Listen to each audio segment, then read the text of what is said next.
Hi guys, can you hear me at all? Send me a message if you can hear.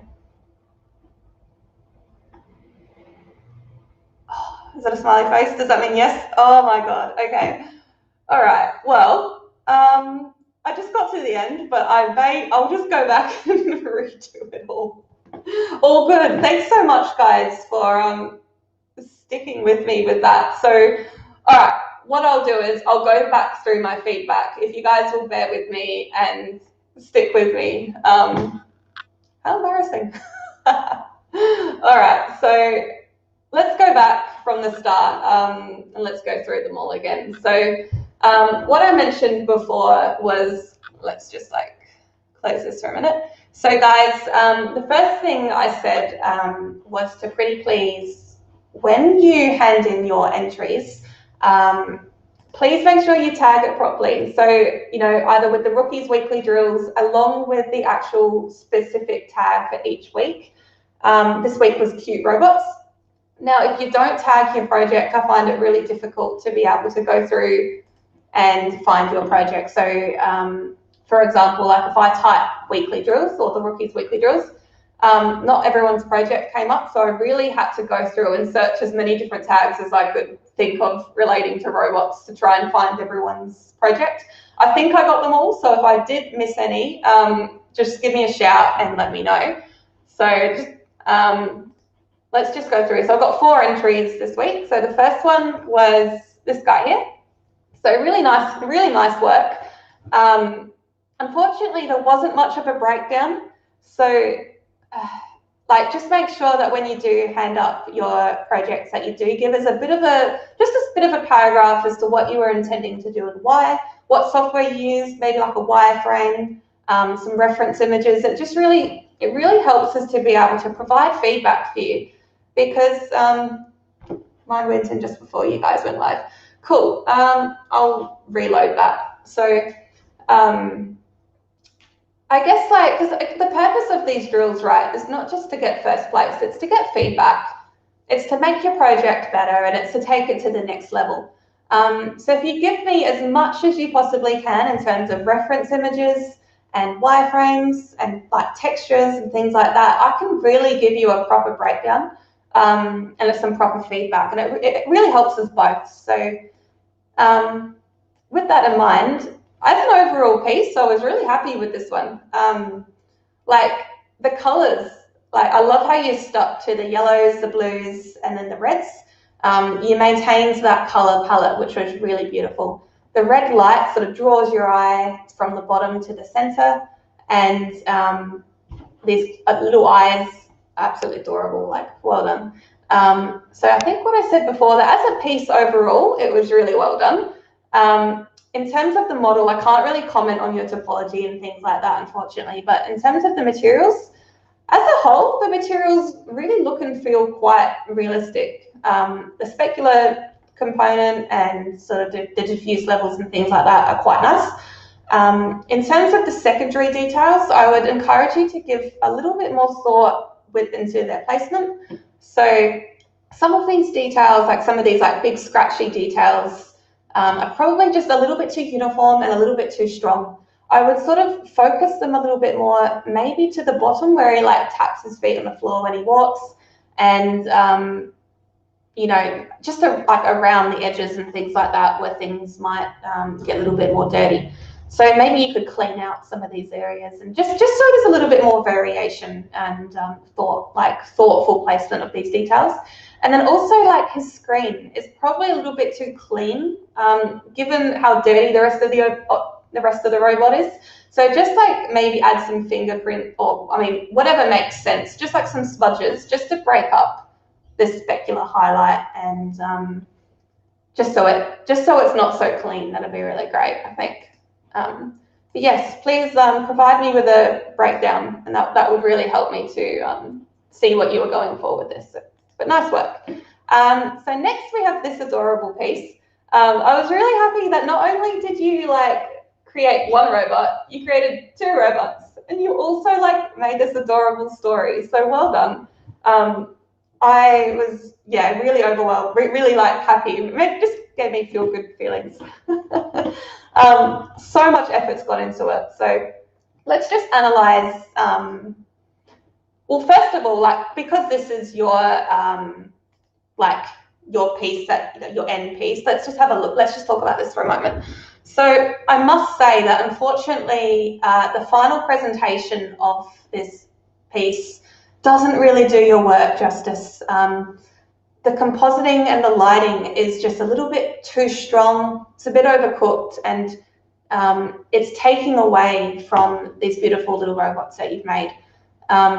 Your characters are sort of they're sort of like a stylized 3D, whereas your background is realistic and quite contrasted and dramatic. So I think the contrast of those two just it's not quite working for me. And also this really heavy vignette is just too strong. So knock back that vignette quite a bit. Perhaps you could defocus the background a bit and maybe like pick a slightly less dramatic background. I think, I mean, how should I say it? It's just a little bit too, there's just too much going on. So pick something a bit more simple and pick something that fits with the style of what you're trying to go for. So just sort of work out, are you going for something really photorealistic, something that really lives in the real world, or are you going for something a little bit more stylized? And I think these textures really lend themselves to more of a stylized approach, in which case I would choose a little bit more of a stylized background just to make sure they sit and they fit. Remove this heavy vignette, only have something really light, and that will help this along. This piece here, I think would have gotten you across the line a lot better. It's simple, it's clean, and the lighting environment really shows off all of your hard work and all of your textures. So I'll focus on this piece for this moment in time. So we can have a chat about, I mean, let's have a talk about your models individually. So unfortunately, there's no wireframe, so I can't comment on the actual topology of the piece. But in fact, like, the model itself does appear quite smooth and quite well done. It gets the point across. I can't see any sort of major pinching or issues in shading with the model, so it tells me that it fits the purpose. Let's keep going. The design is really cute. Like, you know, you've got some nice shapes going on, lots of different, like the arms and the legs, they sort of make sense. You've got joint points and things like that. So it looks like it could mechanically move in the real world, which I think is really great. Really important as well. I think you've got a little bit low poly in some areas. Like, I can see some like harsh lines around there. So either sub-D this one or add a few extra edge loops just to soften off some of those points would be good. But yeah, like, especially this little girl, I thought the character was really well designed. I like the asymmetry in the leg. I think that's really cool. And this guy, I love his little hat, his little can. So yeah, all done in Substance Painter. In terms of materials, so I'll just first talk about the actual materials as a whole, and then we can talk about some of the secondary details themselves.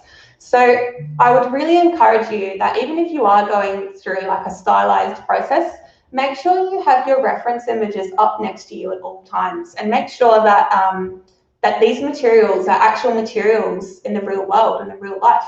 A lot of like stylized characters, they still lend themselves to real world materials, and they look like, even though they might be a bit stylized and cartoony, they still respond accurately like they would in the real world. So some of these materials, so I'm going to assume that the bottom is like a rubber. Unfortunately, right now, it's looking a little bit more like plastic. So, well, I'm not really sure if it's plastic or rubber. So definitely get up some reference images of your tires and make sure that you're copying that one-to-one. So I think what's making it look plasticky is it's quite smooth and quite flat, and the specular highlight is a bit too shiny. And so if we wanted this to go more towards a rubber look, what we would do is we would roughen up that specular highlight a bit more and add some micro details into the bump. So, because, like, you know, actual rubber tires have quite a high frequency bump going on. But from this distance, even if you were to just like broaden that roughness, broaden that specular highlight, I think that would help things along. And then some of these materials don't appear, like I'm not really sure what they're meant to be. So this yellow part is what sticks out to me, as I'm not really sure. It's got a metallic specular highlight. I can see that like it's giving off a yellow specular highlight, but something doesn't appear quite right to me. Like I'm not sure, like I assume it's like an anodized metal or something like that. So just make sure you actually have an image of some anodized metal up next to you so that you can get that material looking right. I think it's a combination of like the color is probably a bit bright to be that material, and then also there's just something off about the specular highlights. Just a note on, like I can see you've used Substance Painter, so if you are using the metallic roughness workflow, just make sure that whenever you create a material, the metallic slider is either on 0 or it's on 1. Don't do values in between, because you end up with materials that sort of look half metallic, half dielectric, and it doesn't quite look realistic. So some of this is like, this material here to me, like this gold material, feels a lot more realistic to me. That specular highlight, it's a bit tighter, like more like metal, and it's a bit brighter as well. So some of this I think is getting just a bit rough, and the metallic is probably a bit too low. Perhaps you could get this yellow color and this gold color more in line, like perhaps they could match a little bit more, just to add a level of like tying in the two characters in terms of composition and color. I think that would tie things together a bit nicely. And then some of this material here, again, I'm not really sure what it's like, whether it's a metal or a plastic. It looks like it's got a slightly metallic reflection. So just double check that those values are either on 0 or 1 once again, and introduce some like more contrast between those shiny and those rough materials. I think would really help you along. So perhaps some of these components could be like a chrome or like a really shiny metal, especially areas like some of these pumps around here, like if you, like these little sliders around here, if you look at robots in real life, a lot of those pieces are like a really shiny brushed metal, just so like things can like move really simply and like easily move against each other. And so you might, like, that will just add like a nice level of contrast to that. Other than that, like, so let's move on to the secondary details. So I think this one's more successful in terms of secondary details. We see that there's a level of like, there's definitely thought gone into where you've placed those details around the edges. Almost looks like he's crying a little bit around the eyes. So there's a lot of thought gone into that. Whereas the girl, I think the dirt has sort of just been placed on quite uniformly. So I would definitely just think about like where you put these details a little bit more. Maybe like the body could be a little bit cleaner, but perhaps the dirt could be more focused in certain areas. I'm going to assume that she's a bit cleaner on purpose, like he's a little bit old and rusty, whereas she's quite, you know, new and sparkly and shiny. So I would, if that's the story you're going for, I would sort of clean her up a little bit and just add like a few bits of dirt around the edges, perhaps in areas where like, I don't know, like oil would leak and things like that. And then on the tires, focus your dirt to, like, in both cases, focus the dirt to the center where like it slides along the ground. I think it's obviously in like a dry and arid, dirty environment. So make this dirt a little bit like, not so thick and bloody. I would make it more like a dust, like a really fine dust just around the edge. And that would make a little bit more sense, I think, to your piece. But yeah, I mean, I hope these notes help you push this to the next level, because I think you've got a really adorable scene on your hands, and I think it's got a lot of potential. So if we can get that presentation happening a little bit better and that lighting happening, I think you'll have a great piece. So well done. So let's move on to this one. I was really pleased with this one. I think this one is like an overall package, right? Like it's got everything. The model is really well executed. The textures, again, are also well executed. And even just presentation, it's simple, but it's you've got a nice turntable happening, and I think it's a really good standalone piece on its own. So if we go through the breakdown, really solid breakdown. Thank you so much. You've given me a lot of like reference points to look at to sort of understand what it is you're trying to achieve in terms of design and in terms of materials. Well done. I think it's great. And like the actual character subject is wonderful. So nice work. So I'm just trying to remember what I said before before I realized I wasn't audible. So what I said about this guy was that as like overall as a piece, it's really well done. However, I think what lets this down is just some of those secondary details. I'm going to assume, because you've got like these nice like leaky details all around the penguin, I think obviously like he's been dirty, then he's gone in the water, and then he's jumped back out again, and then all the dirt's like leaked down. And so that, I think that's really cool. Like it really lends itself to the character. But what doesn't lend itself is some of these streaky things going in the opposite direction. So down here it looks really good, like it looks like it's sort of, he's come out and it's like streaming downwards, but some of these just appear a little bit unnatural, like it's sort of streaked backwards, but then it's sort of clashing with the forward streak down here. So just be really careful when you place like those sort of details. Just make sure they're placed thoughtfully. And perhaps like even around the body, it doesn't even need to be that strong. You don't need to, like every layer doesn't need to cover the entire object. I would just be a little bit more thoughtful about the placement. So maybe you could even sort of rub out some of these parts and just have it focused on just a few key areas. I think it's nice, like around here, it's like leaked down, then it's sort of accumulated around here.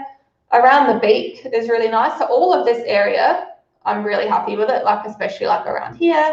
I think that's really nice as a whole. But definitely down here, I would sort of just have a little bit more thought about the placement and, you know, where this dirt's been. So these sideways leaks just don't quite make sense. And perhaps like if it's leaked downwards, it would sort of accumulate in this crevice here, but it might not accumulate so much under here. Like perhaps if it's dripped downwards, it would probably miss that part under there and then sort of go over the top. This part is quite clean. I assume that, I mean, I don't know, I guess like it's a bit more protected, but perhaps a little bit more wear and tear along here would be nice. And then secondly, the edge wear. So the edge wear is just a little bit too strong.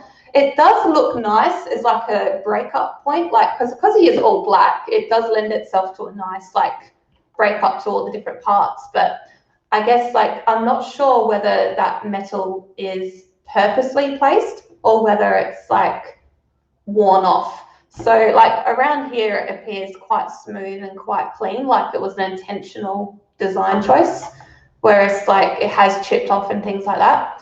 But like I guess around here as well, like it's getting a little bit too procedural. Whenever you use these edge wear effects in Substance Painter, just please make sure that, you know, they're only designed to take you 70% of the way. You really need to go back over them and remove some of those details to make sure that it's not so consistent.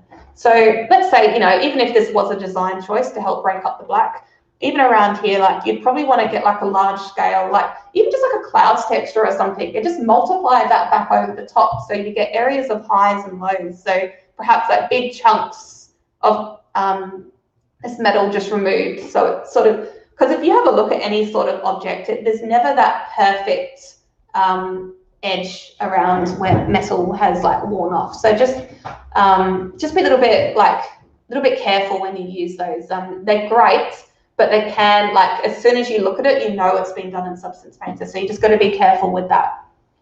But other than that, really nice work. The presentation was lovely. Turntable's great. Perhaps you could put a little bit more color into this round circle around here. Perhaps you could tie it back into maybe the material you used up in the penguin or something like that, because right now it does feel unshaded. So, but as a whole, nice work. And next we have this one. How cute is this? It's adorable. I was like really happy with sort of like the simplicity of it, but it's executed really well. You've gone through the entire pipeline, you've modeled, textured, you've even rigged it, and you're saying it's only simple, but I mean, like, you don't need anything more complicated than that. So you've done a nice little presentation of the rig as well. I think that's really cool. The eyes, seems to be riggable as well, which I thought was wicked.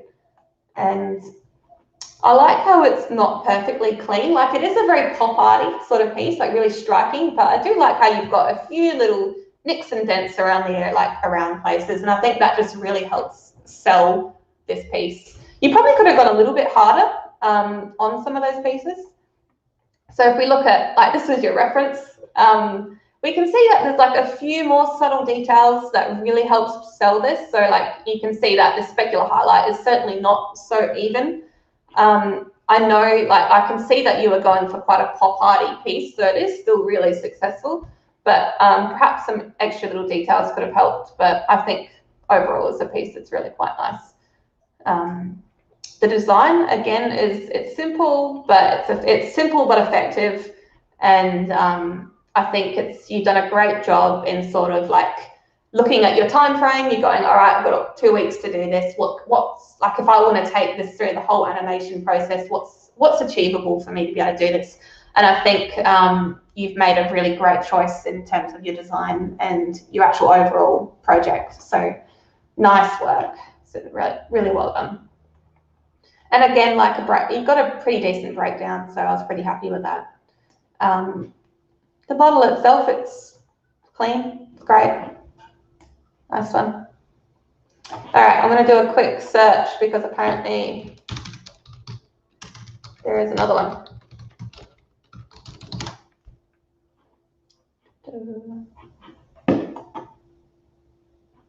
This one. This one? Good.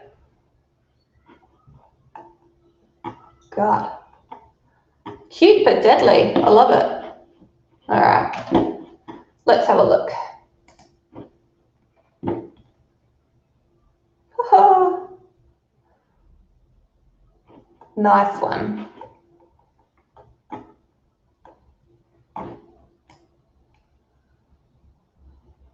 Good, good. Yeah, so like really great work providing me some reference images as well. Like, that's fantastic.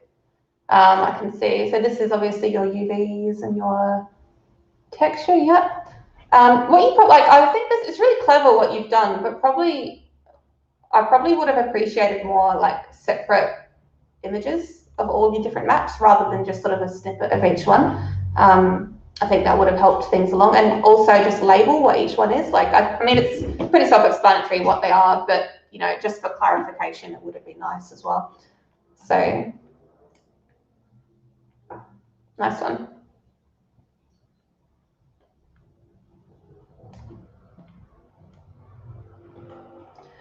All right, so let's just take a look at your model. So, I mean, I can see it. I can definitely see a few like areas in which we could probably improve this guy. I mean, I've come from more of a visual effects background, so Justin's not here today to clarify more on the games sort of side of things. But I mean, if it was me, I would have worked to add a little bit more density and a little bit more interest into your model. So, I mean, even game engines now can handle a lot more polygons than what they used to be able to. So, I mean, these sort of areas, like, it's all triangulated. So to start off with, when you present your model, it's usually a lot cleaner to actually present it with quads as opposed to triangles. It's a little bit, it's nicer to visualize, and we can see your topology. I know things get triangulated in the render process. However, just for presentation, we always like to, you know, keep things in quads. And don't be afraid to sort of add, I mean, like, we don't need, like, I can see that you sort of got no, like, you've got this leg here, you've got no edge loops running that way, you've only sort of got the ones running around that way. You can add edge loops along the ends. Yeah, the render track. Yeah. So just check your settings and, you know, make sure that things aren't triangulated in your settings. I'm not sure what renderer you use, but just for presentation, it would have been nice. And I guess, like, I'm not sure what access to the software you have, but when you produce like a wireframe render like this, what I usually like to do is I usually like to render like an ambient occlusion shaded version of the model, either an AO version or just a flat Lambert shader. And then on top of that, I also render like a plain wireframe shader. And then I usually like composite them on top of each other in post, so either in Nuke or After Effects. And then you can just get something a little bit nicer, because right now it's a little bit overblown with the lighting, so it's hard to see some of your wireframe as well. But these are all just like little presentation things just to help, like, you know, make things look a little bit prettier. In terms of like the box, again, like you could probably add a few more subdivisions going lengthways. And what this does is as well, like, I guess it's different between between games and visual effects. So Arnold, cool. So I'll comment on from a visual effects standpoint. Let's say you were going to hand this up to texture and we wanted to add some displacement to this model. So perhaps like there's a difference between like actually displacing the model, like you know, painting itself, and then you can actually displace portions of the model in texture as well. So to do that, we actually need an even topology. And like, so right now, if I was to subdivide this in the renderer, what would happen is you'd sort of subdivide once there and then once there, and it would sort of subdivide unevenly. So I wouldn't be able to add any details or any sort of subdivision details. So that this would get sent back to make sure that's all even in terms of topology.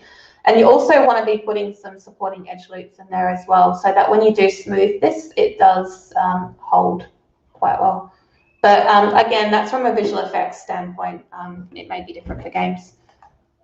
At first I thought, you know, maybe you could have brought him closer to camera, but to be honest, I'm actually thinking I like it further away. It sort of gives off this really cute impression of like really cute and small but deadly. So I really like it. I think it's really nice. So I would just keep, like, you've done a great job with all these different materials. You've got your metal, you've got your plastic, you've got your sort of cardboard look. Just keep working. Just keep working to add some extra details. I can see you've got, like, you've started to add some like secondary details and things like that. Perhaps you could add a few more little secondary details onto his legs, just to sort of break up this white highlight.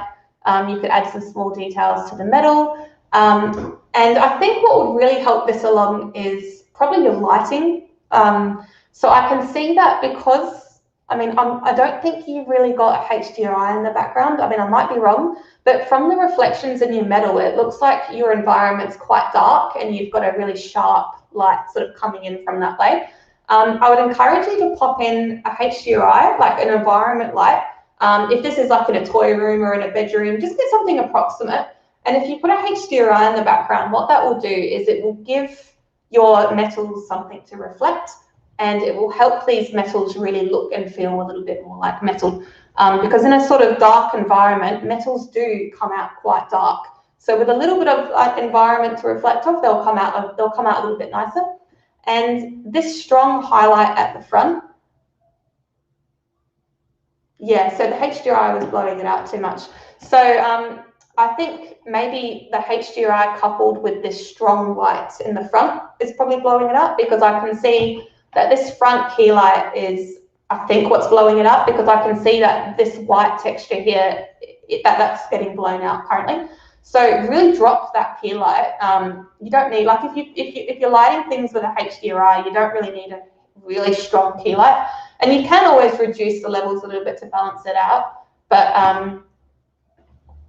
yeah, you should be able to find like a balance between a HDRI and a softer light to be able, and still not have it blow out. Quite often I'll produce turntables with a HDRI and then I'll have a key light, and you just have it quite soft so it doesn't blow things out. And also with your diffuse texture, just make sure it's not like 100% white. Make sure you drop it down. A white plastic or a white paint shouldn't be any higher than about 0.8, 0.85. So if it's textured to be on 1, that can also blow things out quite a bit as well. So just darken your diffuse off a little bit so it's not so bright. And I think like once you get that lighting sorted, I think this will be a really nice piece. Let's just have a look at your animation again. Yeah, nice one.